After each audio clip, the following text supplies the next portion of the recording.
So this is very much going to be a note for myself in the upcoming days and weeks. I'm going to try to focus most of my time on high leverage activities. And I know you've heard this 2,000 times over and over, but hear me out.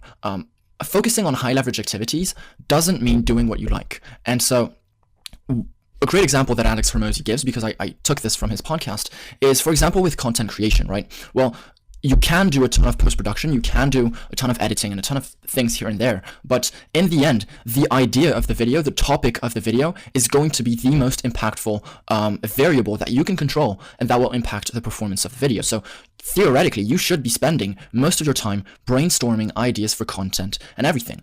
Right now, I am just spitballing this, right? But in the upcoming days, in the upcoming weeks, I really do count on spending more time thinking about what I'm actually going to say. One thing that Alex Hormozi really does extremely well is he is very clear in his train of thought. And so I've tried to analyze this a lot, and I feel like the reason that is because he gives very concrete and very specific examples that are relatable. And so relatable means that you understand, basically. So that is one thing, right, that he does very well, that everyone could copy, but no one is doing. And so I might do this or I might not, but if you're considering trying to being more impactful with your thoughts and everything, I would actually really suggest you go through Alex Hormozi's podcast and you note down with a pen and a notepad every single example he gives. So, for example, one example that one quote, I guess I could say, that he gives is the story of Google, of Google Maps, where they had an entire department, an entire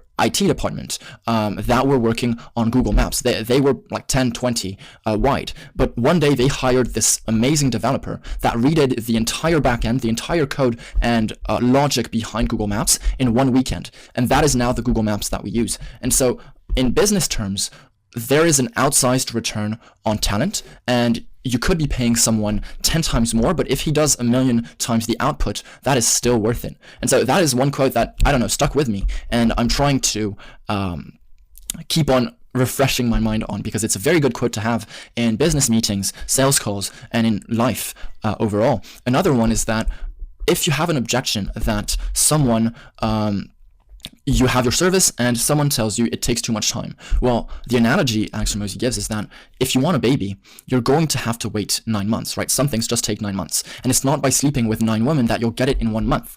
You just have to wait 9 months. And it's the same thing with lead generation. It's the same thing with so many things in business. And so that analogy puts it greatly, because it's relatable, right?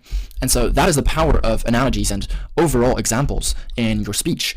They are that it makes what you're saying comprehensible. Because if I were just to tell you, oh, to overcome a timing objection, just given an analogy with something relatable, you have no idea what to say. There's no concrete example. It's not even a concrete idea in your mind. But when you give an example, it puts it into perspective. So I hope this helped. And this is very much a note for myself, but I hope this can help you too.